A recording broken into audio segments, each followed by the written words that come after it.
YouTube, welcome to the top 16 by watching as long as you can, even if I'm on in the background. That greatly supports these videos. And with that said, with the new ban list, we have Maxx semi-limited. Branded is pretty much fully unlimited besides branded fusion. So some people may be calling this the branded weekly. Hopefully that's not the case. I don't know the full breakdown as I'm recording this right now. Are you ready? Hajime.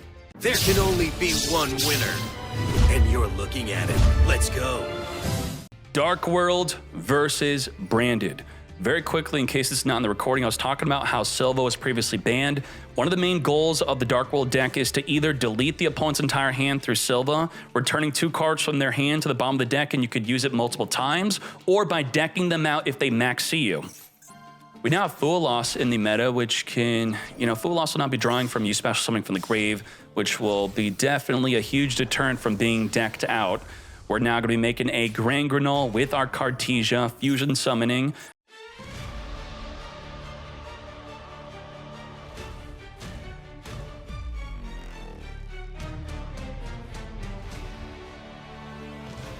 Let's talk about the forms of disruption here as the Cartesia adds back during the end phase. We're going to fire this off right away. Generally, this could be seen as a double disruption. It could fuse with the opponent's field, plus it's going to give you a fusion monster, which will generally be a disruption. But we're now going to, through new support, turn it into a triple disruption play, because it's going to be summoning right away into the newly added Dragon Lord, which I can't find here. There it is.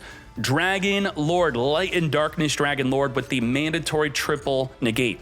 We also have the Mirror Jade for a non-target monster banish. We have the Branded Lost, which will be searching for a Mercurier for a monster negate. We have the Ash Blossom, which will also be negating. So we're about 6 disruption here. Do we have a Rinbrum play? So I would say we're at 6 disruption at the moment. Let's get ready. Now, the mandatory triple negate is only once per chain, similar to an Apollo USA. So you want to bait the negate, then use your real card afterward. We have Branded Lost triggering. It does not negate the effect of spell and trap cards, just the activation of them. Thus, the Dark World dealings will be negated. As now dropped down to 5 disruption. We don't have any cool quick effects to add on top of that to not get negated. Chupacabra. Now, ashing a Chupacabra is not a good idea because it's activatable more than once per turn, but does the Dragon Lord destroy the card? This states that this card loses the attack and defense if it does negate the activation, but do not destroy the card. So we screwed up with the Dark World dealings. We should have Chupacabra 3 times. That's what counters this card. Triple Chupacabra. We're now down to 4 disruption. Do it again. we found out after Dark World dealings. We're like, hold up, this doesn't destroy. I'm just gonna keep on doing it. And now we lost all our disruption as we're now down to 3. It's still going to be activating. Now, what's annoying here is your own Light and Darkness Dragon Lord is chainlink blocking your own Ash. So the Ash is no good. Also, it chainlink blocks your Mercurier. We can't negate any monsters, and we can't negate any effects of the deck. So 2 of these forms of disruption, they're dead due to your own Dragon Lord. There's no way to get them to activate with the Dragon Lord on field unless you're chaining an effect that interacts with the deck or chaining a monster effect to then chain the Mercurier. That's definitely a problem. Big problem. We can't negate with Mercurier, but we could finger it. The finger does not need to be the direct chain link. We're going to be adding a Grapha from the deck to the effect of the rainbow being sent to the grave. Can't ash this. So we draw 2, banish a dark monster, getting rid of the Genix Ally Birdman. Again, can't ash this thanks to the Dragon Lord drawing into a snow. Can't ash the Allure of Darkness as we draw 2, banish the Chupacabra. Wow, the counter to Branded is a danger monster. That's it. This is the card. I could argue that this is more powerful than a grass looking greener when used in a Dark World deck. You have to ash this, but we cannot because the Dragon Lord is protecting the card destruction. Discarding Ash Blossom, discarding Mercurier, drawing into another Ash Blossom, but it's still not activatable. Silva, Snow, and Ceruli will all be triggering here. Grapha also activating to destroy the Mirror Jade, which is the non-target monster banish. We're going to Call by the Grave, finger the Grapha, thus keeping the Mirror Jade protected on field. Nicely done. So we still, I mean, we just have the Mirror Jade pretty much. I'm not going to even count the Ash Blossom as a disruption unless the Light and Darkness gets dealt with. Cerulean Summon will be activating possibly to discard the Rainbow that we newly added to our hand. And what's going to happen is we could summon a Dark World from our deck or graveyard to either field. That is what's happening. Light and Darkness Dragon Lord, just like that. It's going to be activating after the trigger effects. It will not interrupt the triggers. We have the Rainbow triggering, Quem triggering, and then Dragon Lord adding itself on top. And of course, you cannot use a quick effect before Dragon Lord. It's going to cut it up. It's going to interrupt it. Even if you activate a card yourself, it will then block the opponent from even responding to the card. We're going to be reborning our Rainbow. We have triple tactics talent to take control of a monster here. The Mirror Jade knows that it's about to be taken control of, so it's going to non-target monster banish. Do we even have an Albaz in grave? We did summon a Quem, so I think we sent it from the deck to the grave, thus giving us another form of disruption to reborn the Albaz to fuse with the opposing side of the field. Quem is triggering to reborn the Mercurier, which would be another form of disruption if it weren't for the Dragon Lord Chainlink blocking literally everything. The Albaz is going for that fusion summon play right here, right now. It is a double form of disruption. It's going to fuse with their fields and then give us a form of disruption. Wow, Dragon Lord, super annoying here. Going into our Lubellion. Lubellion, discard the Super Poly. Oh, there you go. That was the way to get rid of Dragon Lord. Instead of going directly into a Mirror Jade, where we make a Lubellion to fuse the Dragon Lord away, and now, finally, we could use the Mercurier. We could use the Ash Blossom on top of our non-target monster banish with Mirror Jade. After the Dragon Lord has continually screwed us over, ensuring that the card destruction went through. Upstart Goblin. We have not committed to a normal summon yet. We're going to Gen X Ally Birdman, return a monster back to special summon, as we now make a Dark. Dark is going to be killing itself because when destroyed by battle, it could search our deck for a Dark. Wow. That's it. We're ending our turn. No other play. I think the Dark was going to be searching for the card that searches the field spell, right? Let's see that real quick. Related cards. That is, which one is it? This one, Genta. This card will discard itself to add the Gates of the Dark World. It's 1,000 attack, 1,800 defense, and if we read the Dark states that it adds a 1,500 or less defense. Wait, it can't even add it. Huh. What the heck? What was our play then? Maybe we thought we could add it? Even with card destruction being protected by the opposing Dragon Lord, Dark World still couldn't win. It adds a danger? Okay. So we are desperately trying to add a danger. YOLO danger. Upstart Goblin. YOLO draw. Upstart again. YOLO draw. Dark Corridor. Add a Dark World. And then disc. Ooh, wow. We're going for that risky Ash Blossom. What if we follow up with a card destruction? Nope. High risk, high reward. Let's see if it pays off. You have Danger, randomly discarding another Danger to draw a card here. We got the Snow. With the Snake being discarded, it's going to reborn. We have Mothman, randomly discarding the Snow to come forth and summon. Also, we now have Triple Tactics talent activatable to maybe draw into our card destruction. Yes. Come to me. No card destruction yet. As we have Mothman and Chupacabra making Dugaris. Dugaris, draw 2, discard a card by card effect. Discard Snow, trigger the Snow. Holy danger, that's a lot of dangers. We're gonna Danger Snake, randomly discard the Rainbow, draw a card, another draw 2, Rainbow adding a Silva from the deck here. As now turn this into a Torpedo. Torpedo, unsummon, draw a card. Let's get drawing into an Upstart Goblin, upstarted up into a Rainbow. Set our Allure so we don't randomly discard it. Discard the Silva to trigger its effect to reborn, plus draw a card here. The main card that defeats this, obviously, is Droll and Lockbird. You droll them, they lose. We now have the Lizard. The Lizard draws a card. It's all about drawing. We are going to banish a monster. If it's Reptile, draw a card. Thank you very much. As we now go into an Apollo USA. Here's the problem. If you're holding Ash for card destruction and they're making an Apollo USA, you now can't hold it, right? So Yusuf's probably thinking, I can't wait for card destruction. I'd like to. They're just going to be making an Apollo to negate. Cerulean being discarded to then discard Silva. This is it. This is why Silva was banned. For this reason, returning 2 cards from their hand to the bottom of the deck. as we reborn a Rainbow Genix ally Birdman, return back the Jackalope. Now the Silva is not a hard once per turn. If we could do it again, the final 2 cards will be deleted. Mothman it up. Nessie, randomly discard the Mothman, draw a card. Mothman, add, where you had Drew and discard. That's what happened there. We have Silva as we now make a Baron to floor. Birdman, return back the Silva, making a Security. Dragon, Security, return back Silva. Bro, how did you randomly discard out of 5 cards in the hand? That's a 20% chance to discard Cerulean to delete the rest of the cards in their hand. That's a first turn kill. That's it.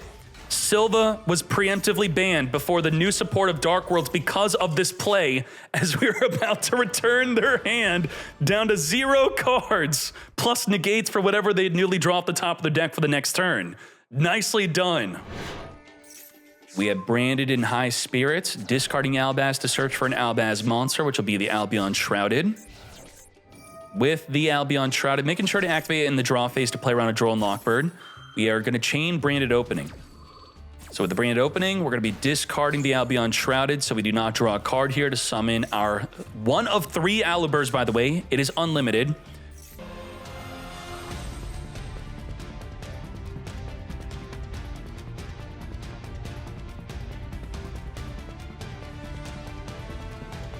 So what's going to happen here is the banishment is triple disruption through the Dragon Lord, but I don't think we want to do that against this deck knowing that they play dangers. Do not summon Dragon Lord here, so instead it could be 1 to 2 disruption plus a non-target monster banish plus the Albaz, which could fuse the field into a form of disruption. The Quem could possibly reborn the Mirror Jade for another form of disruption. Ideally, we're at 7 disruption because the Branded Lost will be searching for a Mercurier. Now, will it likely be less? Yes, but just an ideal scenario, we have 7 disruption. Lure of Darkness, draw 2, banish the danger here. We did not go into a Dragon Lord right away, as we would do against other decks. Randomly discard the Nessie to draw a card. Nessie triggering to add a danger from the deck. We're now going to Dark World Dealings. Both players draw 1, then discard. Rainbow going to be searching our deck for nothing as the Call by the Grave fingers the Rainbow and negates. Possibly searching for a Grapha. Yes? And what we have here, we're going to follow up with Birdman, return back our danger to recycle its effect, Chupacabra, discarding Silva, which will be drawing a card. Silva's not going to return cards from the opponent's hand back of the deck, only if discarded through an opponent's effect, which you do through Cerulean. Lure of Darkness, draw 2, banishing our danger Jackalope, as we have the Corridor, adding Grapha to then discard Grapha to trigger the Grapha to pop a card in the field. We're going to be popping the Quem, which I think we're now down to at least 6 disruption. We're going to Branded Banishment, reborn the Quem, fusing the Quem and the opposing monster into a Coritis. Coritis is not a form of disruption, so we should be now down to about 4 disruption. We have the Branded Lost searching for Mercurier. We have the Mirror Jade. We have the Albaz plus the Albaz monster we summoned, so we are at 4 disruption. Reborn our Genix. We have the Armored Torpedo, which will draw a card on summon. Continually drawing. We did not trigger the draw. Oh, it's an open game state activation and draw. So we banished it before it activated to draw. We're now going to be summoning our Goki Pole into the Lizard. Goki Pole is going to be triggering here as the Mercurier negates. What are we negating? We're going to be adding a level 4 insect from your deck to your hand. Then if you added a normal, we're not going to do that. We'd be adding a danger. So there you go, Mercurier negates. Sure. And what now? We have the Albaz Fusion play with a Rinbrum. Card destruction, discarding both players' hands as we draw 2. Snow and Silva triggering to reborn and search our deck here. Sure. When do we fire off? We're waiting with Rinbrum. Rinbrum to reborn Albaz to fuse with the opponent's field. Jackalope summoning a snake. Now is when we fire it off to reborn the Albaz, discard a card, defuse the opposing side of the field. We're now down to 1 disruption as we turn this into a Lubellion. Lubellion's going to be the final form of disruption with whatever we summon. This is it. We're now down to 0. That's it. On summon. Pop the Silva. No more plays. But they ended their turn, so that was perfectly enough disruptions. Nicely done from Yusuf, ending their turn successfully. Holy moly. I think the branded community is split on Chaos Star Source Dragon on whether it's worth it or not. So I'm going to be very interested to see on what branded players bring to today's event, whether they play Star Source or not. 2 in 1. We're going to be setting up with Toy Box. Toy Box setting up double toys from the deck into our back row.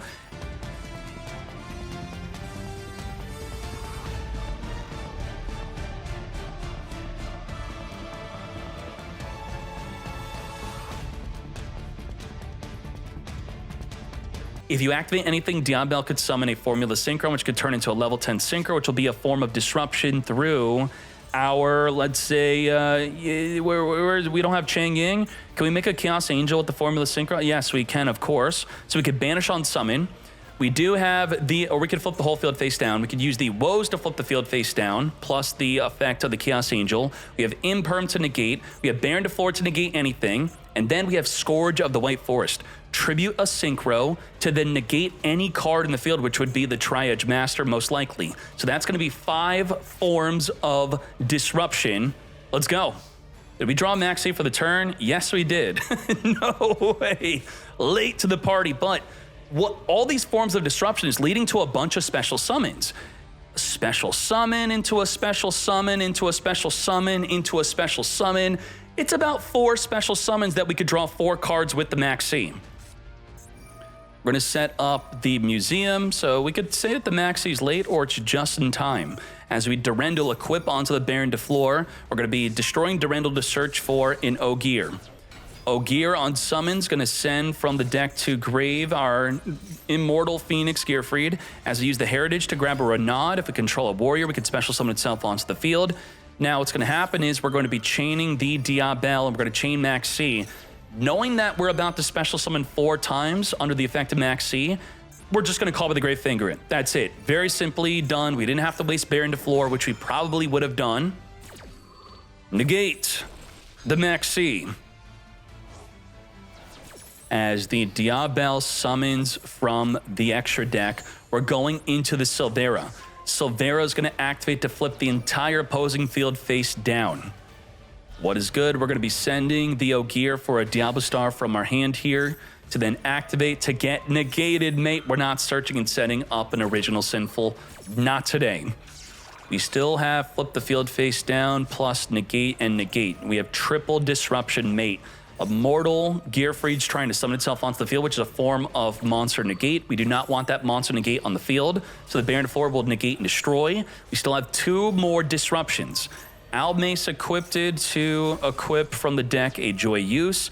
Joy Use is going to be adding back the Gearfried again, but is this a hard once per turn to special summon? Banish and equip, special summon this card. You can only use each effect once per turn, so adding this back is no good. Yeah. We're going to kill the Silvera, which could be returned back to the extra deck. And yeah, we don't even use our other forms of disruption. We had 2 more disruption. Sylvia is negated unless you would flip it face down. And now that our other 2 disruption has not even been gone through, let's see what we could do to finish up this duel. As we on-summon Chaos Angel, banish any card on the field. Now the Chaos Angel is protecting our synchros from monster effects as the Baron de Floor wipes out the other opposing monster. 9,000 damage, lethal damage, but Infernoble is not known for going second. They go first. Well, we did not draw Foolos, nor Maxx. We do have an Impermanence. Now, is Imperm ideally used on a Ken? No, but we have to negate Ken because Ken will turn off the Impermanence as it summons a Gen onto the opponent's side of the field. Eats the Imperm. Nicely done. Forces the Imperm activation. And now we can make the real plays.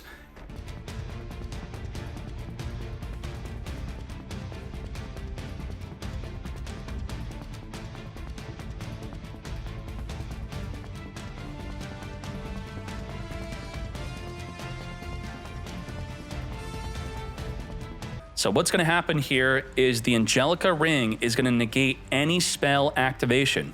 Now the problem is you are going to negate the effect, not the activation. So if they activate a spell and the Angelic Ring tries to negate the effect, if this doesn't actually do anything on activation, then it wastes the effect of the ring. To protect the ring, you want to use Charles the Great to negate that spell instead, which we're being forced to do. We do expect that. So we have a spell and trap card negate, plus a spell negate, plus Baron de Flor negate, plus the Phoenix Gearfried, which will negate anything. We have the Ingrave Promethean Princess, which will pop a special summon. We do have the effect of Roll-In to equip onto a monster to then trigger the Charles to pop a card in the field. That's about 6 disruption. I should not be missing anything here. I did not count Call by the Grave. Let's go. Charles the Great protecting the Angelic Ring by negating and destroying that toy box. Nicely done. Let's see what else is good. Gear Bleed is going to add back to the hand after being sent to the graveyard. With 5 more forms of disruption, we're going to scoop it up. It's too much. We have a Stellar. Discard to summon from the deck a Sylvie. Sylvie searching for a spell or trap. Tails setting itself in the back row, which will be searching for a White Forest monster. We, of course, used up our normal summon here.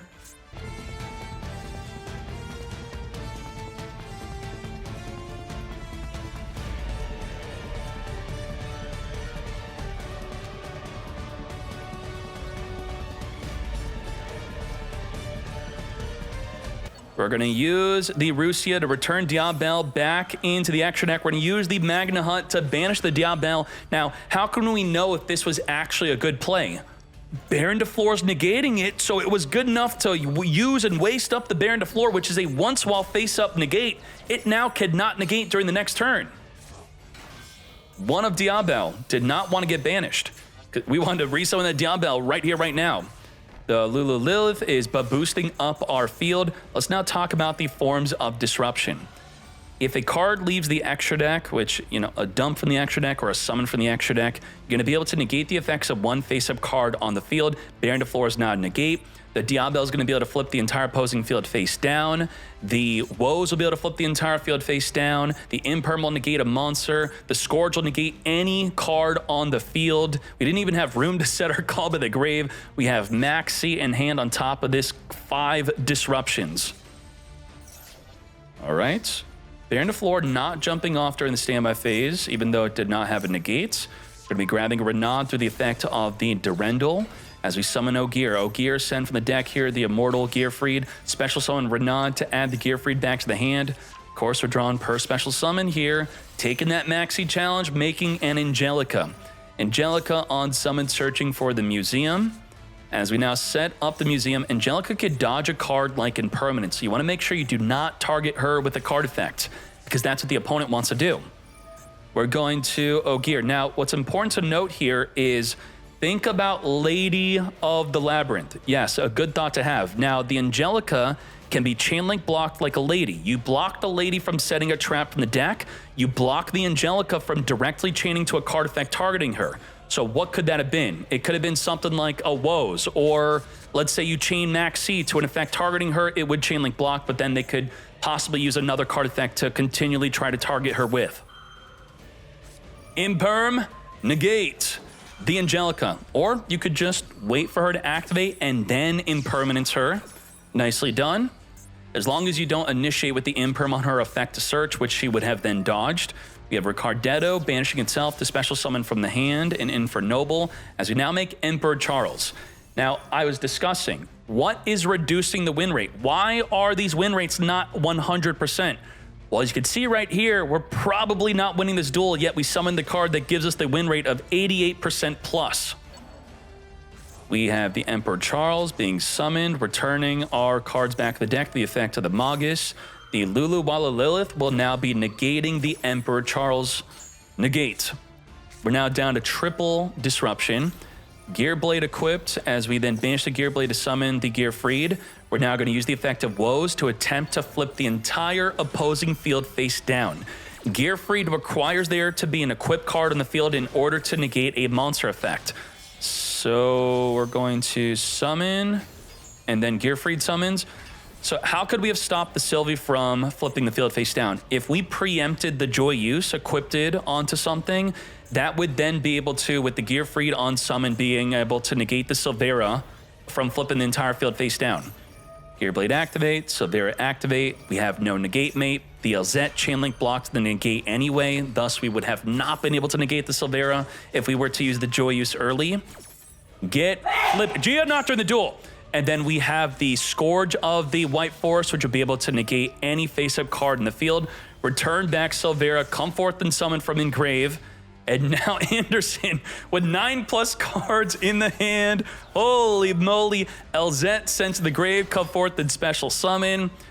Good job, MSB. You just lowered the win rate of Emperor the Charles. It just went down back to 86%. How dare you? Let's finish up this duel. As Silvera has the very cool effect that you never really see. Double piercing damage. 8,600 damage with the Diabel attacking a defense position monster. What the? You rarely see this effect of double piercing because generally this is summoned in a Runic deck, and Runic does not have their battle phase. Super cool. I loved it. Bonfire, searching our deck for our Snake Eye Ash. Ash on summon, searching our deck for nothing as the imperm negates, but we could cross out Designate to negate the impermanence mate. We do not do so. Why don't we do so? And there's a lot of things at play here. Very smart that we are using our impermanence as bait to protect our Maxx. So if they were to have a crossout, you'd hope that that would be negated. Now the mistake would be, hey, Ash is great. I want to negate that impermanence. But you have to identify in your hand, do I have another play to full combo with? Yeah. The Diablo Star, I don't need the Ash, so wasting a Call by the Grave or a crossout would be bad against any card effect that would be used to stop the Ash. Of course, you can't finger the impermanence in this scenario. 1-for-1, discard the Fool Loss, and because we held on to the crossout Designate, we now get rewarded for being a better player by negating Maxx instead of impermanence.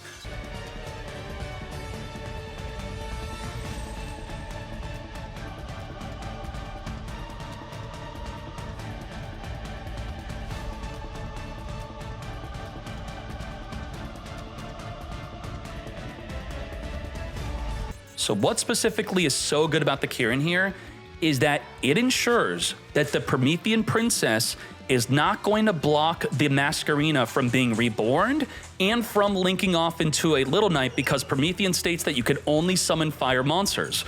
So by using the Kirin to pop the Ambler Whale will safely summon the Masquerena to then make all those plays I was describing. So let's now talk about the forms of disruption here.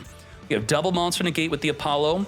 We have the Ambler Whale, which is a double disruption. Well, it could go into the Masquerena into a Little Knight, so that's going to be a double banish. And then the Ambler Whale will be able to pop a card in the field if a link 3 or lower is destroyed.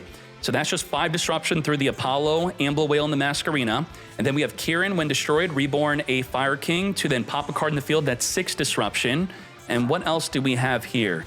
6 disruption, 7 through Promethean Princess, 7, 7, 7.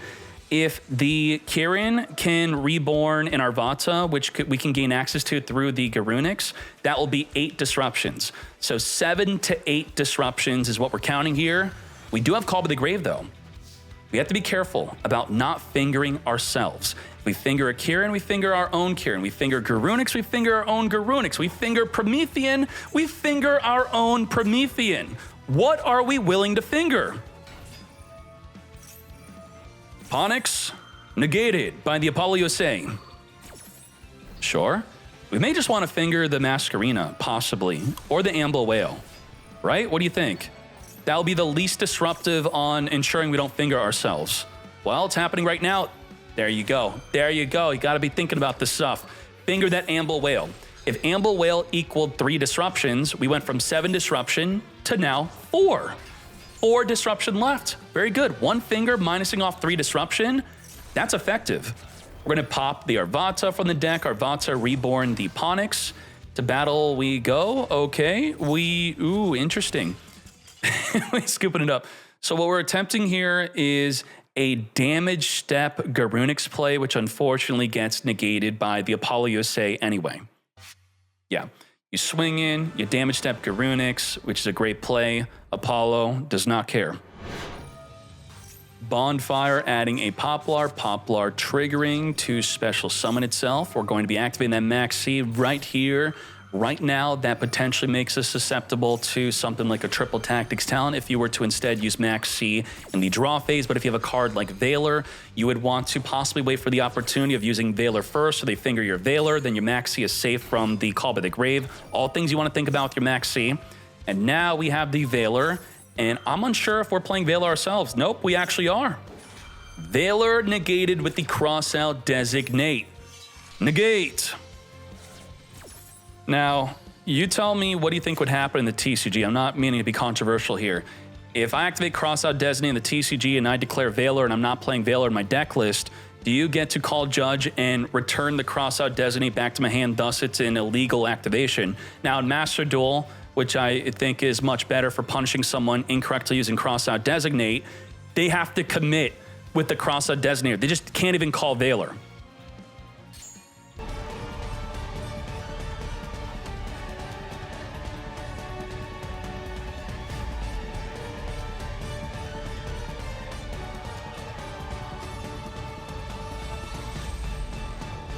Heat Soul can't really be used in the TCG because Link Karibo was banned.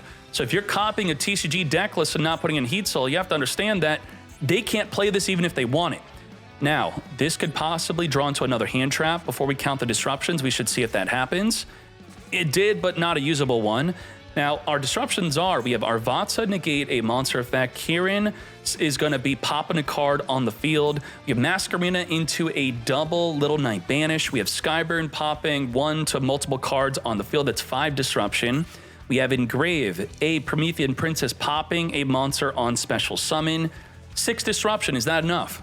It should be. Let's see. Wanted Seeker grabbing Diablo Star for a follow-up play. Ponix trigger and add itself from Engrave back to our hand after being destroyed on the previous turn. We have Volcanics not triggering on summon, but we're going to be using Masquerena in response to its summon. We're going to be using Skyburn in response to the Masquerena, wiping out the Arvata, as the Arvata could still be reborn with the Kirin, so we're not going to count that off on the number of disruptions here, into an Apollo USA. So we instead, okay, we still have our 6 disruptions. We're going to negate the Volcanics, chain Maxx in response to the Apollo activating, thus you're not able to negate it within the same chain. We're going to chain summon Kirin while we can before the Maxx resolves, thus they do not get to draw an additional card. We are at 5 disrupt. Triple tactics talent, go for that desperate draw 2. No good. Skyburn is going to be wiping out both cards in the field. We're going to take out 1, Kirin trigger, wipe out the other, and wham bam, thank you ma'am, into game number 3. We have Ash, we have Valor. Poplar adding from the deck, grabbing the original Sinful. We're going to hold that Valor. Definitely do not want to Ash the Poplar effect. If Link Karibo hits the graveyard, it's going to be able to dodge the Valor. Original Sinful, send to summon from the deck. That is a great effect to negate with the Ash. As we add on top of that, a Wanted Seeker, adding for the deck a Diablo Star. Okay, we do have the Fire King Sanctuary, which is a one-of, so it's quite lucky that we hard open that, because another good effect to Ash is the effect of the Fire King Island. There's 4 good effects to Ash, and if you have that many effects that are good to Ash, it's good for your deck because they're going to Ash one of the effects that they have to Ash, and then you use the other effect that they now can't Ash. Those 4 effects are the Fire King Island, Volcanics, the Ash effect is summoned from the deck, Snake Eye Ash, and then the original Sinful summoned from the deck. Valor negating Garunix is incredible. That is a great negate with the Valor mate.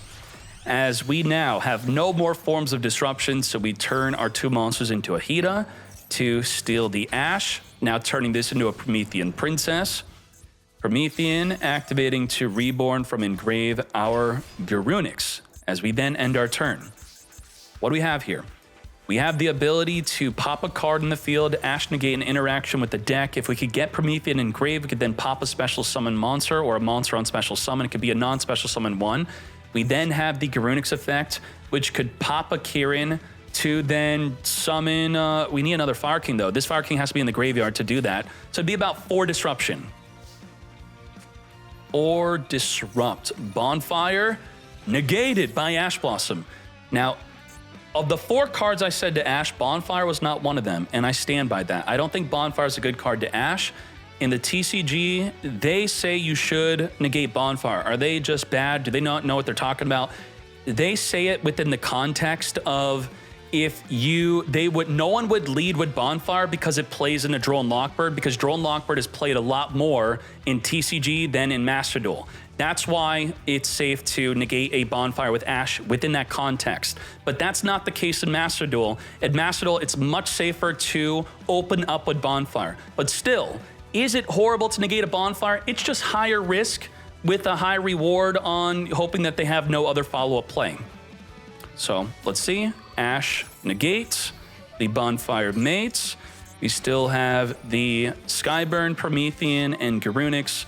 A lot of it is super conditional on whether we could even get the Promethean Engrave. We're going to use Skyburn to wipe out the Kirin. The Kirin was just trying to wipe itself out, so I guess you kind of helped them, right? Was that correct to do? Shouldn't we have just maybe let that happen? I guess Kirin would have summoned a monster to pop your Skyburn anyway. And in this instance, you get your Garunix Engrave. So, okay, here's why it could have been a good play to do that. What I said is we generally need a Fire King that's not the Sacred Garunix Engrave to use the effect of our own Kirin, which we're about to be triggering right now by summoning Garunix to pop Kirin to then summon the High Avatar Garunix, which we would have not been able to get in the grave had our Skyburn been popped by the Kirin effect right now, right? Which would have been within the damage step. So you could not chain to the Kirin to get popping because it would be a damage step. Now, what we did not account for is that the Garunix would be destroyed before activating, thus the play to set up Kirin is now not able to set up Kirin whatsoever because of the chain link orders here of summoning Garunix on a higher chain link than the Kirin triggering. Thus, the Kirin would resolve wiping out Garunix before it could even activate. And yeah, I don't want to repeat myself. The Kirin got screwed. Sanctuary setting up the island. I guess our only form of disruption is Promethean, but she's on the field. So we essentially have nothing. This did not work out. We thought about it, and then I think we overthought about it into what was a mistake. I do think so. Hida, steal the Poplar. Your Poplar effect is now mine. The fact that you could steal Poplar, steal Ash, steal Oak, steal any monster within the mirror match and gain their effect through your Dark or Hida is crazy. You have Poplar triggering to equip itself, which leads into nothing. Original Sinful, send Sanctuary, summon for the deck, and Ash. Ash, add our own Poplar. Poplar trigger from in hand to come forth and summon. Further linking into a Little Knight. Little Knight on summon is going to ensure that we now cannot attack directly. Okay. And we're putting Promethean in grave. Now, Promethean can't trigger because you do need another fire monster to reborn itself to then pop your own fire. Okay. But we're just not winning this turn. We could just set up a good field, though. The High Avatar Garunix would have reborn during the next standby phase to wipe out all other opposing monsters, so putting it into the back row was a good idea for that. As we trigger the Flamberge Engrave being sent to the grave for a Promethean, reborning 2 level 1 fires, so then reborn the Flamberge back on the field to now make a Sunlight Wolf. We're going to link Rebo summon behind the Sunlight Wolf, trigger the Wolf to add back Engrave our Kirin. As we further link this up into a Heat Soul to draw a card every single turn, we got Volcanics. See what's good? Heat Soul is now going to be drawing in response to the Ponix, adding itself from Engrave back to the hand after being destroyed on the previous turn. Not drawing into a hand trap. We have Ash, we have Little Knight, we have Promethean Princess, we have Arvata, we have Kirin Pop, we have about 5 disruption to play through. I don't think we could do it. Promethean, wiping out that opposing Diablo Star. We're now down to 4 forms of disruption. The Flamberge will, of course, be triggering if we have enough level 1 fires engraved to reborn. We are triggering the Garunix, not the Flamberge. Garunix is going to pop from the deck of Kirin. Kirin's going to reborn the Arvata to then pop a card in the field. We're now down to 3 disruptions. Original Sinful, Ash, negate the effect, mate. I don't think so. We still can't use our Imperm because of the Flamberge putting a Garunix into our back row, blocking up our back row from being able to use that Imperm. And here was an instance, as I said, going second, winning because Snake Eye Fire King I will say is the second best go second deck that doesn't prefer to go second, but when it does do well. Begin. Bestial Lubellion, discarding itself to grab a Magna Hut from the deck. If you're playing against Infernoble, we're going to veil or negate the Primera from adding the field spell from deck to hand. You do want to worry by looking at the top cards, official in-game analytics. Can't let them summon Charles the Great. And if they do summon it, do consider maybe just surrendering. 90% win rate when summoned. We have Lubellion setting up the Regained. If a Lighter Dark is banished, we could return that Lighter Dark back into the deck to then draw a card. And if the opponent summons a monster, we could trigger Regain to Reborn a Bestial from Engrave. Magna Hut will be searching for a Bestial within the end phase as we turn our field into a Little Knight. Wow. This is what happens when you negate Primera. Negate it with Ash, Imperm, Veiler. There is a chance that they would have a field spell follow-up. The card is played at through, so it could be a bit risky. But if you have an Ash, you can't Ash the field spell anyway, so it's not really that much of a risk to just use it on the Primera. We have Little Knight to chain banish. We have Ash to negate an interaction with the deck. Now, it's important to note that this Mulcharmy Pirellia, it's not Fool Loss, so I would assume you're also playing 3 Fool Loss in addition to Pirellia. That's wild. It's not dead. If the opponent activates anything, we get Little Knight banish itself off the field. We are making room by having no field to activate that Pirellia. Let's see if that happens. Maxx C in the draw phase. Snatch stealing up the Little Knight, and now we can activate Pirellia. Thank you very much. We're going to Ash negate the Heritage. We did lose the Little Knight, so we're now down to 0 disruption. Pirellia is only summons from the hand. Special from the hand, normal from the hand. That is when we draw. Durendal adding the Flame Swordsman. Use it now. They're going to normal summon. You will get a draw. What the heck are we waiting for? Flame Swordsman. Bro, what? Now you have the Pirellia. Whoa, no, okay, I'm wrong. I'm so wrong. I'm cheating. We're not playing TCG here. You have to control no cards. We control Regained, all right? Forgive me, Jimmy at Locals. I didn't mean to do that. I'm doing it! No, don't do that. Magna Hut is now here, activating to search for a Bestial in the end phase. We're actually flaming it up. Holy moly. Flame Swordsman, unironically being summoned in a tournament. Konami, you've done it now. We're going to send from the deck a Salamandra, searching for the Salamandra with Chain.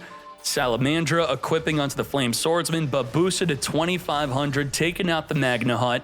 Flame Swordsman is going to reduce our attack to but boost up the Little Knight, and that didn't seem that great, right? Yeah. Now, what is good? The Snatch Steal is permanent. It's forever mine as long as we're equipped.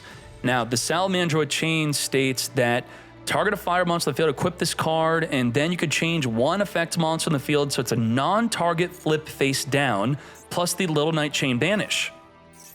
They do get to gain some life points, not really relevant, as Lubellion searches for a Baldrake here. Baldrake banishing the Lubellion to summon itself, triggering Regain to return Lubellion back in the deck to randomly draw into an Emblema Oath. Now, the Oath has some sort of restriction here as, what the heck, did we do this accidentally? We forgot the Baboose and the damage step? This states that you cannot special summon from the extra deck except Centurion monsters, only for the rest of the turn. Okay, so we didn't stop it from activating. And what happened here, when a monster declares an attack, you can target one monster you control. It is on the attack declaration, not in the damage step where they reduce to boost. I don't think so. Say goodbye to the Veiler as we attack again. Now, this was within the damage step to boost and flip face down, non-targeting. Nicely done. And now we're going to main phase 2, send the Druiswarm to summon Lubellion to use the effect of the Druiswarm to send the Flame Swordsman to the grave. We're going to protect our Flame Swordsman by banishing it off the field to come back during the end phase. Salamandra being sent to the graveyard is going to trigger to add a Salamandra card from the deck to our hand. Ash Blossom negates. Now, could finally make the real plays in main phase 2.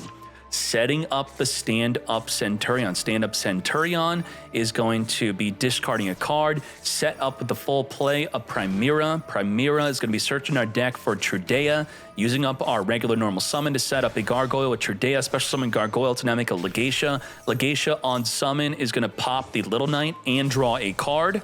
As we now have triple tactics talent off the top of the deck. Look at that hand, return the Almace back, in the end phase Legatia equip, and what is good from here? We do have the ability to use the Trudea and Primera to go into a Synchro Disruption thanks to the field spell. We have Ash Blossom to negate an interaction with the deck, and beyond that, we don't really have other forms of disruption, just two. Salamandra attempting to equip onto the Flame Swordsman, and we're going to be starting to fire off Primera early. Primera on summon will activate. We're actually triggering the field spell. We're not Chainlink blocking Primera from an Ash Blossom. Maybe we want them to negate it. Maybe, I don't know. We're going to grab a Centurion Bonds as we perform our Synchro Shokan into Crimson Dragon. Crimson Dragon targeting the level 12 to turn itself into a Blazar Dragon, which will negate anything. You negated the summon a Dolphin. What the? Okay, Dolphin, a definite threat that we want to deal with. As we go there, just like that, Honcho has surrendered. Centurion doing very well in today's event. I'm happy to see it. So for the ladder, next week, Bestial Stalks are up. Put them in your deck. Dolphin, looking at the hand, burning because the Bestial Lubellion's too large. But what the Dolphin does is it checks for an Ash Blossom. It does delete it.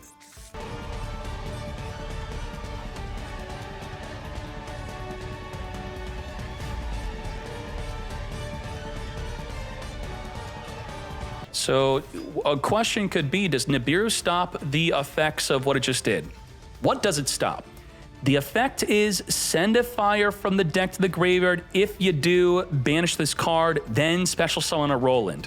So Nibiru kind of stops it, but doesn't stop it. It will not stop it from sending a fire monster from the deck to the grave, but it will stop it from special summoning a Roland. That's what you have to understand based off the text there.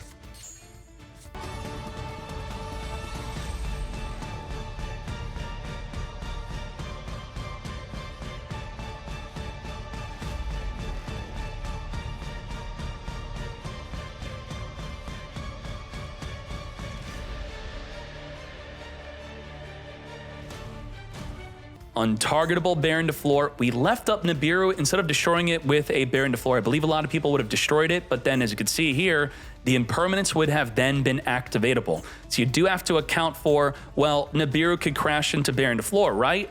No, it can't, because the Magus says that the monster cannot be destroyed by battle, so we already accounted for that. And now what does the Flame Swordsman do? You can target a monster your opponent controls, destroy it. If you do, inflict damage. This is a quick effect if equipped. So we do have the effect of destroy a monster, negate anything, and then we have the Salamander with Chain, which could flip a monster face down even within the damage step. Do we have a Promethean Engrave? Yes, we do. That is Quadra Disruption we got to play through. Lubellion discarding itself to then add a Druid Swarm. Druid Swarm banishing from the opposing player's graveyard the Eye Sold. Send Druid Swarm for the Lubellion. Now remember, Baron de Flor cannot be targeted by the Druid Swarm. Druid Swarm will target the Ultimate Flame Swordsman, as we're just going to use its effect instead of protect with Baron de Flor to wipe out that Lubellion before it activates to set up a Branded Regained. We're now at triple disruption. Target a fire monster in the field. Okay, the Salamander with Chain still works. Declaring attack onto Angelica, which allows her to chain her effect to jump off the field. Sending a Fighting Flame Swordsman to the grave, which then triggers. Now, if sent to the grave, we would be able to use the effect to send a Flame Swordsman or monster that mentions it from the deck to the grave. We're going to be fingering that Flame Swordsman, redirecting our attack onto that token to now make a Typhon in main phase 2. Baron de Flor cannot negate the Typhon. This specifically counters the Baron de Flor, spinning it back into the extra deck. Now, what about the Salamander with Chain? That's no longer a form of disruption. What about the Promethean Princess, which is, I would say, the #1 counter to Typhon, not activatable because we do not control a fire. Without a fire, we can't Promethean to pop, and without a fire, we can't flip that monster face down with the Salamander with Chain, and our Omni Negate with Baron de Flor is now gone. From 3 disruption, we got 0.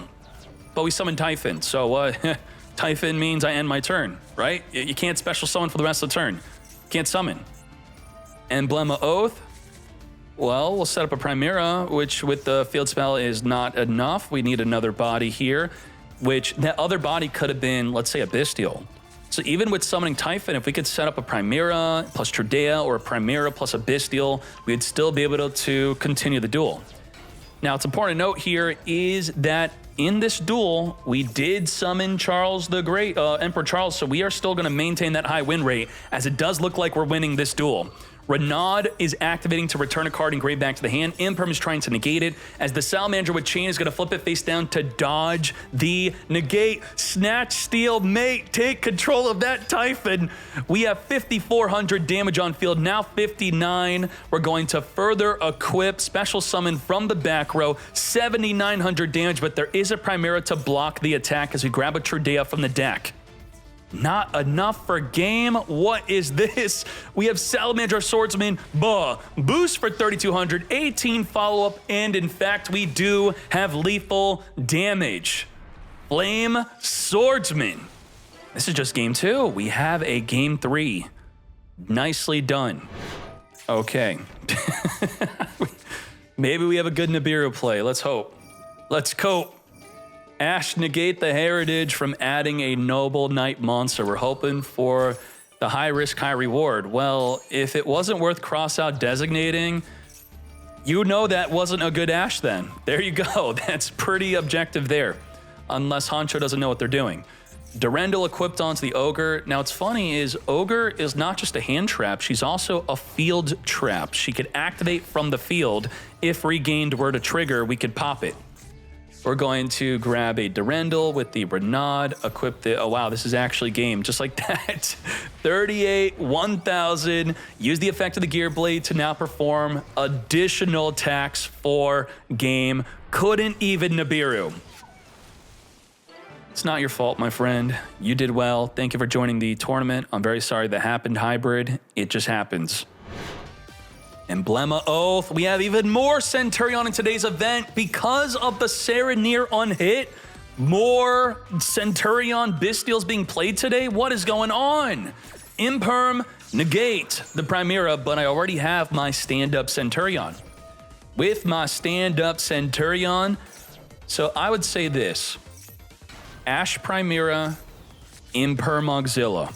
Does that make sense, right? Auxilla searches. Auxilla equips an engrave or banish card to the back row. So the Imperm stops both effects. They probably would have went for, I mean, even Imperming Legatia would stop both effects of, you know, the draw and the equip in the end phase. We do have the Gargoyle chain link blocking from an Ash. So that's why I say Ash Primera, Imperm the Synchro instead. But we did have double Imperm, to be fair. So it's not that we weren't planning to Imperm. We're going to Kieran pop the Garunix, which will trigger Garunix to come back during the standby phase to get Wiped. Wipe up all opposing monsters. Now, the Kieran should trigger here, but we don't have a Fire King in hand or engraved to summon with Kieran to then non-target pop a card in the field. We do have that Call by the Grave. Get ready for that as we send Garunix to come forth and summon Diablo Star. Diablo Star setting up Original Sinful. The Gargoyle, does it have the thing to summon during the... No, that's the other one that does it. The girl in the big machine. Yup. Gargoyle in hand is not going to be good. So Centurion is really screwed here. Double Imperm did heavily disrupt them. I mean, it's double disruption. A lot of decks can't play through double disruption unless they have a ton of extension. We have Garunix popping a Kieran from the deck. Kieran is going to attempt to reborn a Fire King to then non-target pop a card in the field, which would likely be that Call by the Grave. So this is the opportunity right here, right now. Finger the Kieran, negate. And we should still win the duel right now. We're going to send a Sanctuary with Ash to summon a Flameburst. We're going to make a Sunlight Wolf with the Flameburst and Garunix, trigger the Flameburst, reborn the Ash and the Ponix, triggering Wolf to add the negated Kieran from engraved back to our hand to now make a Masquerena. Masquerena and Sunlight Wolf making a Promethean Princess. Promethean is going to be reborning the Flameburst. Not enough for lethal damage. Okay. So lethal on an open field, you will need to be able to make a Zelantis plus a Phoenix. So about 5 monsters, because Promethean would be 3 monsters to then reborn and make the Zealantis, and then your other 2 monsters, which would be the 4 and 5, would be the Phoenix. And then what you do is you will pop your own Phoenix in the battle phase, which will trigger your Raging Phoenix to come back. That's how you're going to open field lethal. So when the opponent does have a monster, instead of 5 monsters, it takes 4. It will be Promethean plus an additional body, not the one that Promethean reborns. It's just sometimes Yu-Gi-Oh! Combos are simple math, and that is the combo. Now, it's 3 monsters if you could Hida. So you want to think, I have a way to get 3 bodies in the field, and they have a Fire Engraved. That means I have the Zealantis 1-turn kill combo if they have a body in the field with my 3 bodies. So 3 equals that. So just make sure to think about that if you want to simplify some combos. And it's over. As we hop into game number 2. Stand up Centurion, discard the toy tank, setting up Trudea. Trudea reborn itself from the back row. Valor, negate. Cannot Ash Blossom this mate. And soon we're going to have the situation where we would either want to Ash or Drone Lockbird. Or, no, actually we stopped that from even happening. We're going to use the toy box to set up both of our toys into the back row, toy tank and toy soldier. You have another toy box, which is going to destroy our back row toys to now reborn them back in the field. Now, Toy Soldier will have the effect to add a level 4 light monster from the deck. What is that going to be? What's good? Ash is going to negate? I don't think so, mate. Now, we could have chain link blocked this with the stand-up Centurion by putting down the higher chain link to perform a synchro summon. Should we have done that? As we now turn this into Baguska Pass. Okay. Forbidden Droplet plus Baguska. Any non-link's going to be forced into defense and will be negated. How do we deal with it? That's a Typhon, isn't it? Like a Link, oh no, a Link Kuriboh. Why do we can't do Typhon? Discard Garunix, summon a Diablosaur. Typhon would even be negated by the Baguska anyway. Little Knight. Little Knight's the main counter for Baguska. That is what you want to do. Forbidden Droplet. We do have to send a monster here, or the Little Knight will chain to the other card that the Droplet that is. If it were to send a toy box instead, negate. And now the Baguska could go into attack position, which it will no longer be floodgating. Then take out Little Knight. I'm trying to cheat again. What was the cheat? I forgot. What did I say? Toy box, setting up the toy. Double toy box is a great play. Reborn the toy. Why? We couldn't use the field spell? Why? What was the cheat? With what tuner? Oh, you're right. Yeah, Trudea's not a tuner. Thank you. I tried to cheat. Jimmy again. I'm sorry. Toy Soldier, get swinging. As we main phase 2, Sylvie. Sylvie searching for the woes. As we're going to turn Toy Soldier and Sylvie into Silhouette Rabbit. Not that many people are playing Silhouette Rabbit. In general, is this card underutilized? Is it underrated? What's going on here? We have Azure Rune. What Azure Rune will be doing is it's going to negate an inherent summon. Let's say it negates Promethean Princess. Not only that, it's going to trigger the Silhouette Rabbit to pop a back row card. That's also great. But by negating something like a Promethean Princess, Promethean is now an improper summon stuck in the graveyard, not able to use its effect to get poppin'. We're going to be using the woes to summon from the deck to turn our monsters into a Diabel as the Volcanix destroys itself by swinging into Baguska. This is all damage step. Diabel cannot chain to a card in the damage step. We're going to summon a Garunix. We're going to then reborn. Guess what? We're still in the damage. All this is in the damage step. Cannot respond to the Kirin, reborning, and popping. Diabel in all of those activations could not chain.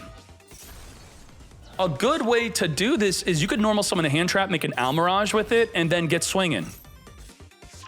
Nice, still damage step. Holy moly. Then goodbye to Baguska, Link Kuriboh, as the Volcanix became a level 1. We're going to turn this into a Dark. Dark can steal a Dark monster from the grave. What is the Dark monster? A Trudea. We're going to Nibiru Tribute off the field. We're going to chain Skyburn, wiping out the Garunix and one of the toy boxes, as both toy boxes do combo off of each other. Now, you may be thinking, why not stop the stand-up Centurion? Stand-up Centurion, outside of the turn it's activated, does not have the effect of equipping a Centurion, so it's not really an issue. Imperm off the top of the deck. Can't discard Imperm to use the stand-up Centurion. Garunix wiping out all other monsters here. And since we don't have a second copy of the toy box, we don't have a way to get the toys engraved to then reborn themselves. But we have Rusia returning back Diabel to reborn itself. It is negated. Even though it's negated, it can still send the toy tank to the grave as it then reborns itself to then use its effect to tribute itself to reborn a Sylvie from engraved to get its effect of searching for a Tails.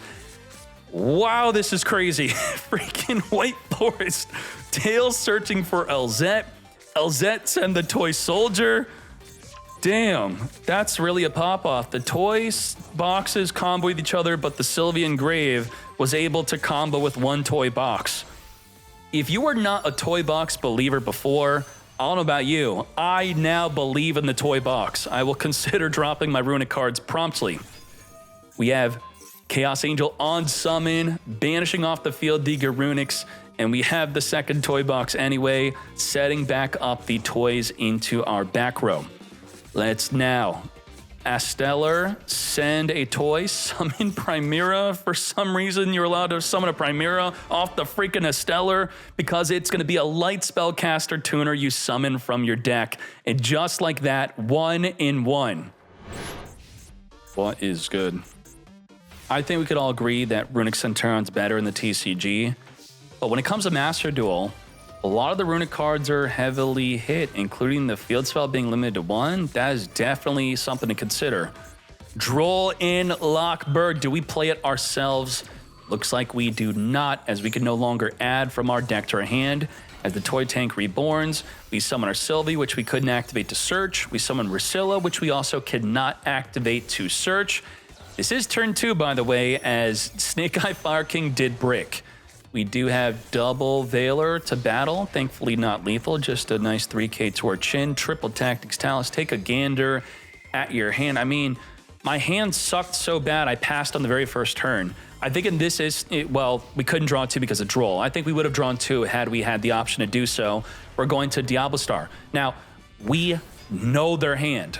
We now know this is on the top of the deck. We know this is their only real play. So we know that this is actually a good disruption.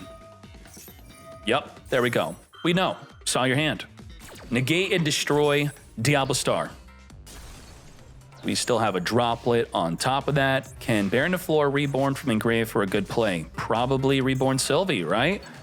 Or Rusilla. Rusilla works on special summon, not synchro summon. Getting rid of our droplet. We don't need you. Looks like we plan on ending the duel right here, right now, as the Primera attempts to be negated by the Veiler. Do we play Veiler in our own deck? Yes, we do, and that is a negate. We are going to wait for the crossout to declare Veiler before hitting that surrender button. Good job, Centurion. Begin. Pot of Desires.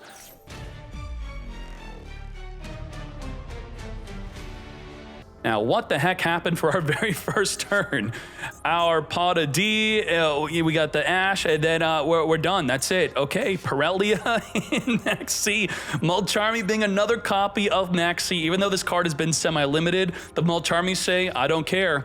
Now, let's go from there. Even then, we didn't really have a play. We have to tribute a worm monster to even activate the Dragon Circle. This is why Swordsoul is not that good, but it's still somehow in the top cut. We got Dora Dora getting negated by the Imperm, and it actually worked. I could not believe it. Very nicely done. Dora negated, we do have Droplet, and now we have the opportunity to possibly draw into a worm. We have Ecclesia. This is great. Ecclesia gets swinging. We could jump off the field to summon from the deck, come forth and summon into our Swordsoul Taya. Now, Taya requires a Swordsoul or worm in the graveyard to banish. We don't have. We are super bricked. What is going on? We do have the Heavenly Dragon Circle, which could be used on the Taya, though. Didn't we special summon Ecclesia? I guess we could have made a play if we wanted to. Sangan summoning, limited to 1, does not matter. Add from the deck the Pydra. The Imperm is now useless. And we can Imperm in the battle phase, but Imperm in the battle phase against Tenpai generally is also still useless. We're going to Kaiman, add from the deck Chundra. Come forth, Chundra on the field. We're going to Imperm before they get to the start of the damage step, but we're just going to dodge the impermanence, make a Bident, reborn the Chandra that was negated anyway. There's really not much you could do here. Besides scoop. Swordmaster should definitely probably scoop. Bident Dragon on summon. There you go. That was correct. The optimal play there. Let's try for game number 2. Now for game 2, Swordmaster, ideally we'll have Konami go first. Tenpai is going first. Dora add again Roku. Again, Roku when added triggered a special summon. Ashing this effect can be quite good, as that is exactly what we're doing to negate. Now, we did not open up with the Pydra, but this is, there you go. Blaster into Chandra. Ain't no way. Actually a play. That's great. Chandra special summon. This is our one of, only one and done. You know, as long as it's in the graveyard reborn, it's fine. We now have Hieratic Seal. Non-target spin back a face-up card to the hand. We're going to Ashuna special summon itself on the field if it controls no effect monsters, as we then make a Monk of Tenyi. Now, if we control a non-effect monster, we can banish the Ashuna to summon from the deck a Vishuda. Vishuda is going to link off into a Monk of Tenyi. Now the Vishuda can attempt to spin back the Hieratic Seal. We do have Valor also. And the Hieratic Seal is going to be attributing itself to spin back one of the Monk of Tenyis back to the hand. Protos Declare Fire is going to be immensely powerful here. Hieratic Seal summoning from the deck Fadra triggering to reborn the Chandra. Both monsters cannot be destroyed by battle, and at the start of the damage step, what's going to happen is the Chandra will summon a monster from the deck. They do have the ability to also make a Transcendent Dragon to turn off all effects within the battle phase. We're attempting to Veil or negate the Mo Yi from summoning a level 4 token here, but the Crossout Designator will negate that Veil. We're out of Disruption. That's it. We have battle phase plays to go into Transcendent Dragon, so we have to deal with this issue within the main phase. Grandmaster cannot search and negate in the same turn. So this is an instance where we possibly would have wanted to not use the search, but I think using the search here is fine. It's just something you want to consider. Discard the Emergence to summon the Long Yun, plus summon a level 4 tuner token, as we now make a Chang Ying. If anything gets banished, that will trigger the Chang Ying to non-target banish a card on the field and in the grave. Well, we just banish to summon Protos, thus we get rid of and banish that one of Chandra. If Tenpai, new Tenpai, is actually a problem, then DD Crowstock should go up, as it's generally just good to be used in response to a Bident or just getting rid of that Chandra in response to a Fadra. Do note that the Fadra can activate at the start of the damage step, so if you're holding on a DD Crow for them to specifically reborn the Chandra, it could be too late if you do not preempt your banishment. Vishuda Chain Maxx semi-limited, and both players still have it in their opening hand. I think what's really good about Branded is how powerful they are even when getting Max Seed. The best way to stop Branded is you have to have Max Seed for their first turn and for when you go second. You got to have it back to back, otherwise you can't really stop a deck like Branded. Now, other decks not being as good as Branded are going to be doing a ton of special summoning under the effect of Maxx C. I don't know what the hell's going on here. We have 8 cards in our hand and we keep on special summoning. Negate the Grandmaster as we now dodge the negate. Are we forcing a Protos? Is that what we're trying to do here? But how do we pop fire? Where's fire? How do we get a fire monster on the field? Sinister Long Yun is fire. Who else is fire? You have to, or Crimson Blader. Okay. So level 8 or level 10 Synchro, then the negated Protos will be able to lock out fire. Whoa, we had with the Mapura. I didn't see that. I'm looking at the extra deck. So we did, in fact, have the play to completely lock Tenpai out of fire, but with them playing likely 3 Imperm, 3 Veiler, and being under the effect of Maxx C, they're going to eventually be drawing one of those cards to hard negate that Protos. Now, ideally, you can have a card like the Heavenly Dragon Circle not be used to search Protos, but you already have Protos, and then in response to the Protos activating to wipe out the fire, you chain the Heavenly Dragon Circle to dodge the negate. Now, there is a play around that, which I don't think a lot of people would do, and that would be to preempt your negate before the Protoss activates, and then they would need a card that flips it face down in response to it activating, or just flip it down, flip it up to then not be negated. But it would be better to activate, then flip it down, because if you flip it down, flip it up, and then it gets imperm right away, even if you have a way to flip it up. But enough of that. I think we know where this is going. Now, the blaster being in your hand, you hard open it instead of gold sarking it, you can discard this card plus 1 fire to target any card in the field to then destroy that target, possibly making the deck have an even better turn 2. Now, Blaster is fully unlimited. So my question to you is, how many Blasts are you playing? We're going to negate the effect of Protoss being indestructible by card effect, and then Raigeki it. We're going to Pydra on summon, set up the Sangin summoning. Well, man, we didn't even bother Blaster, Sendora, pop the back row. Well, it's because we know exactly what it is. We're going to Biden on summon, reborn the Pydra, further Shokan into the Transcendent Dragon. Yeah, we're also taking the Maxi challenge, but with the Transcendent Dragon in the battle phase, you cannot activate anything.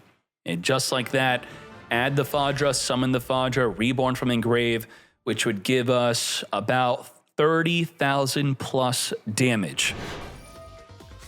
Burner, Dragon Ruler, discard a special summon from the deck. Ash Blossom, negate. A big cheat back in my day is everyone would use these smaller Dragon Rulers to summon the bigger ones and then attack with them the turn they're summoned, which is a restriction on them being summoned. It cannot attack this turn.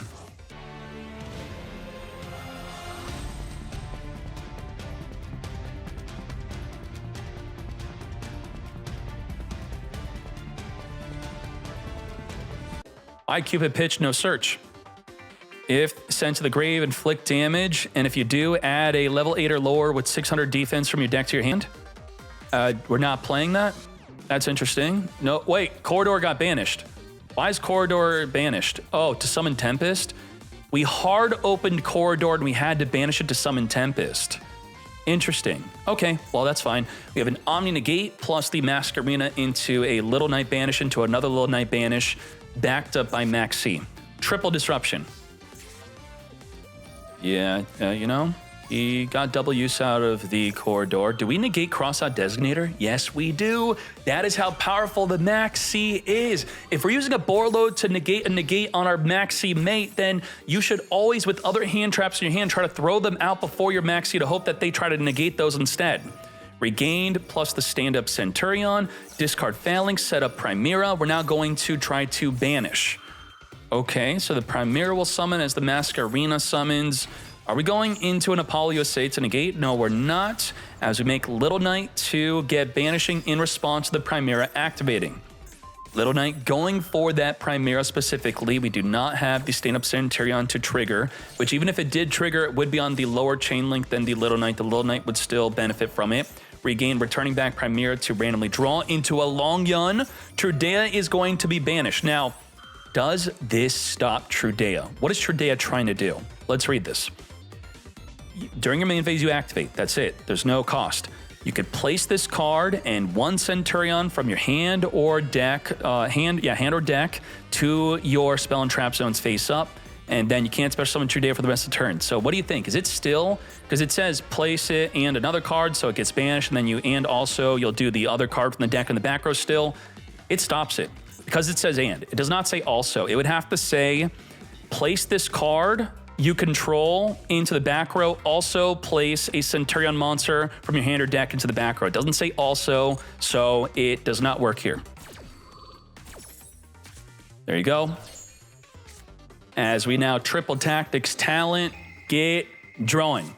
Now the question is, triple tactics talent, take control of board load. Do I get the negate after the card already negated? Let's read the card. You can only use this effect. U stands for Heartbreaker. Heartbreaker and Frank can only use this effect once per turn.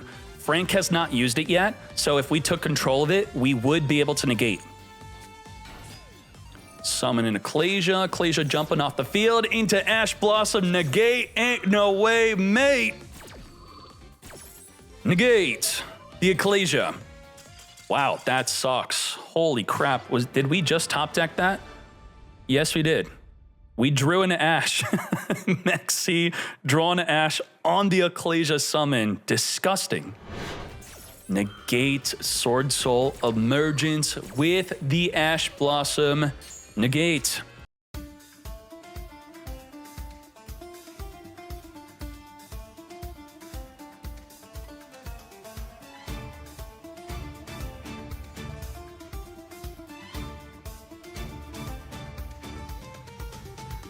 Pretty good. Little Knight will chain banish a monster. Baron to floor will negate anything. Phalanx will banish a monster until the next turn. Imperm will negate a monster. And the fifth form of disruption will be Primera and Trudea, turning into likely a Blazar Dragon to negate anything. Now, in order to do that, they have to do it in the main phase. So knowing that Blazar Dragon can negate a normal summon, or the first play you'd want to make in the main phase, you want to make sure that you make a really good play as your very first play at the start of main phase 1. But we have a freaking Lava Golem. What the? So maybe we want to bait them into summoning Blazar, and then we contribute over Blazar with Lava Golem.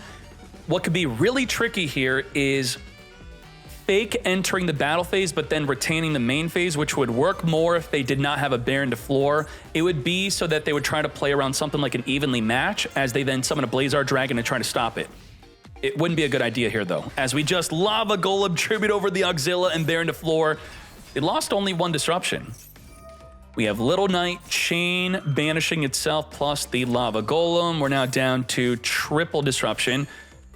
Wait a second, we can't make the Blazar Dragon now, so that actually worked out. That was great. Okay. It could still turn into a form of disruption, but, you know, public knowledge. We see there's a Phalanx, we see the Primera and Trudea. We maybe don't know about the Impermanence, but the two other forms of disruption here, even though it wouldn't be a Blazar, it would still be disruption. Let's hop into game 3. Heartbreaker starting this off with a Unicorn. Unicorn's gonna be adding a Birth. With the Birth, we could reborn the Unicorn.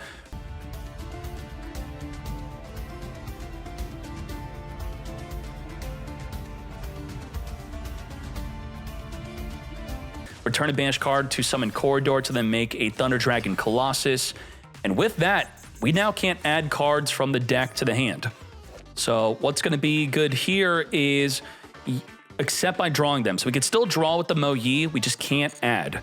So we're going to be desperately hoping that they activate a monster effect within the main phase so that we could use a card like Triple Tactics Talent. And we got hit by the Maxx freaking C. Ain't no way. Set up Regain, summon Trudea. Set up into the back row, triggering Unicorn, which will turn on our Triple Tactics Talent. We're going to chain Primera to summon from the back row. Powell cannot negate that. Summoning. Goodbye to Chaos Angel. And now we could Triple Tactics Talent, at least go even with the Borreload Savage Dragon. We have 3 monster negates with Apollo, plus an Ash Blossom, and the Floodgate of Thunder Dragon Colossus. Is too much. Whoever went first here pretty much won. That is all that there is to say. Begin.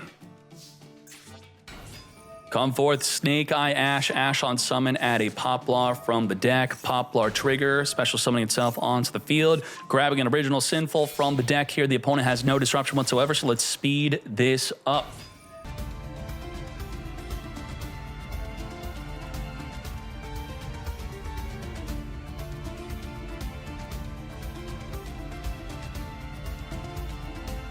We do have the effect of Kirin to pop the Amble Whale to ensure that the Promethean Princess will not be locking us out of summoning our Masquerena. So what we have here is Kirin will pop a card on the field. Masquerena will be reborn with the Amble Whale for a double banish. We have Amble Whale, non-target, pop a card on the field. We do have Sacred Grunix, which could give us access to the Arvata, which will give us 5 disruption. We have Promethean Princess to pop on special summon. We're at 6.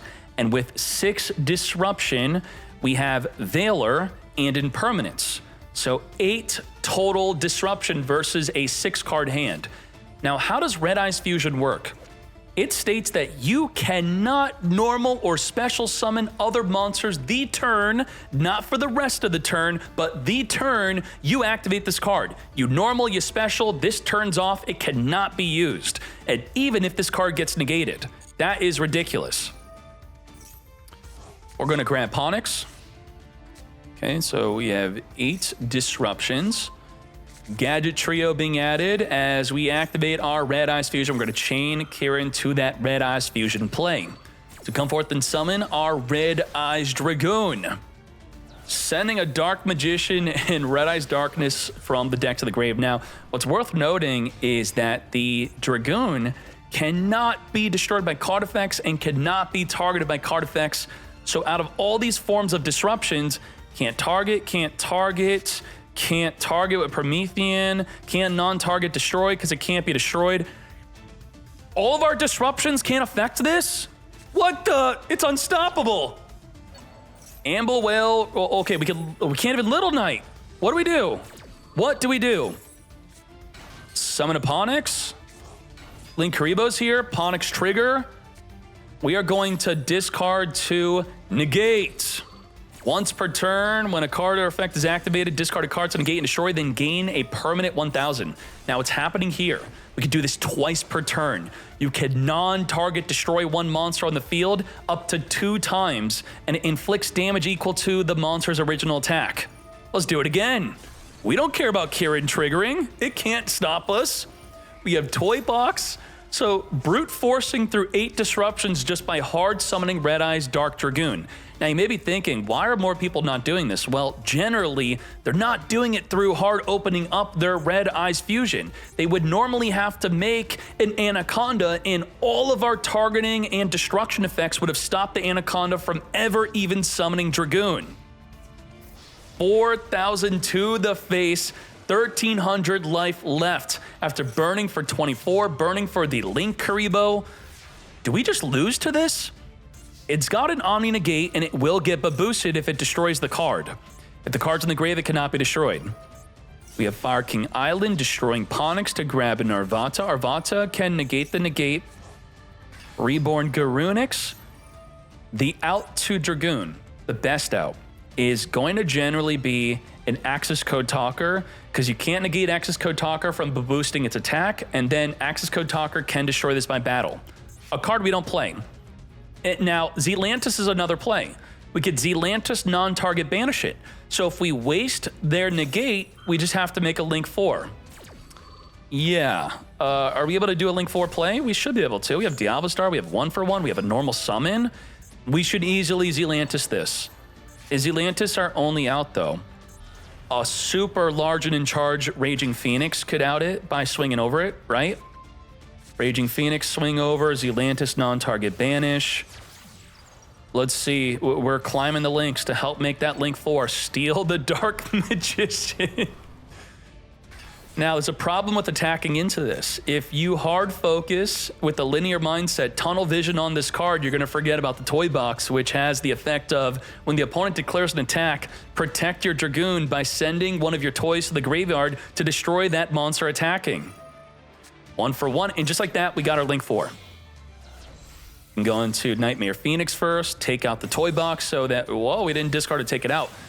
There you go, Zealantis is here. Non-target banish, return it back on the field face down at 2,500 defense. We're not big enough to kill it. What? No way, it's gonna flip back up and we can't stop it. It dies by battle if we could have swung in, and the Toy Box also protects it from being able to attack into. What the? How'd this happen? Ponix we're actually gonna lose to a Dragoon. Even when we did the out. That was the out, but you gotta follow up with the out. We're gonna pop our toys. Both of our toys are gonna be reborning themselves back on the field. Kiro Kodaru, I need you, D. I'm taking this deck list, it's mine. Imperm, negate the Toy Soldier. We cannot negate Dragoon. Dragoon does not feel that that's worthy of negating. We are going to now be making a Banshee. Banshee is here, searching our deck. We're gonna Imperm, negate again. All of our disruptions, we're going all out on negating anything and everything that's not Dragoon, since it can't be targeted nor destroyed by card effects. You have Gadget Tree. Turn 1, 8 disruptions. And Yubel's like, that's why we play Varodross. You gotta negate that Red Eyes Dragoon spell, mate. There's no way. You could add 20 disruptions. It did not matter because we just could not affect the Dragoon. Unbelievable. Sometimes you just have to have that Omni negate.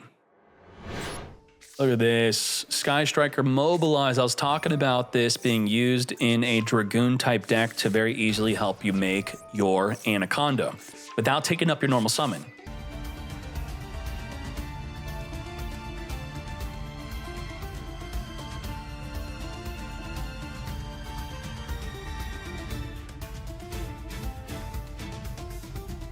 Well. We have the pop effect non-targeting plus Masquerena double banish into a Little Knight. We have Arvata monster negate. We have Apollo with a triple monster negate. So we're at 7 disruptions plus impermanence plus the Kieran non-target pop plus the Promethean Princess.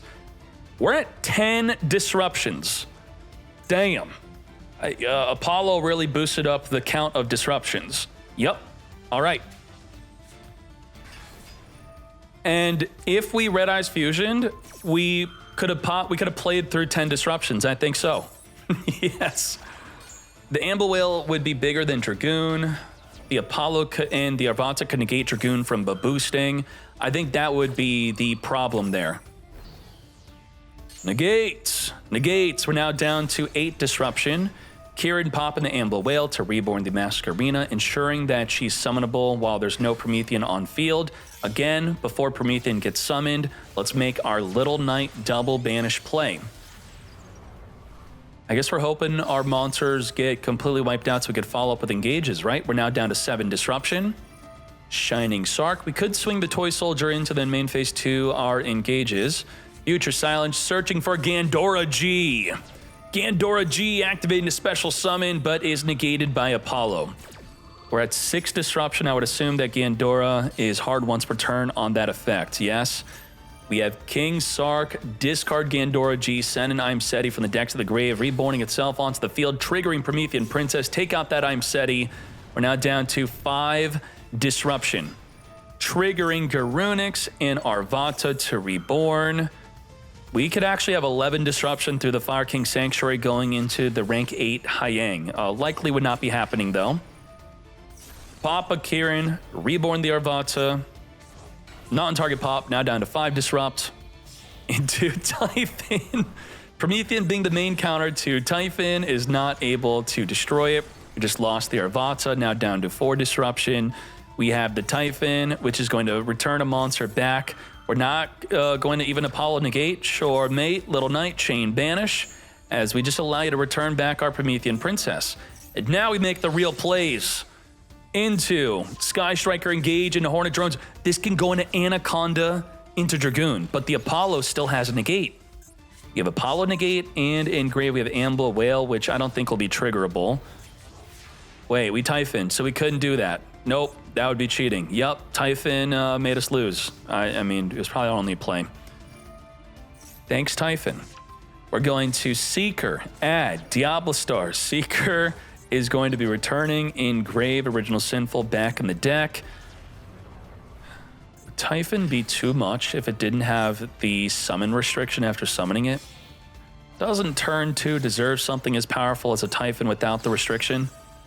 We have Promethean, reborn the Wolf. Shining Sark is going to, in response to a summon, if your opponent special summons, discard a spell, then send that monster to the grave. The heck was that? Okay, let's now Zealantis. Zealantis plus 1 other body, plus the opponent having a body, is lethal damage with Promethean Princess. If we have a Raging Phoenix in grave, which we did not even care to make, yeah, we skipped that step because we have so many other bodies already.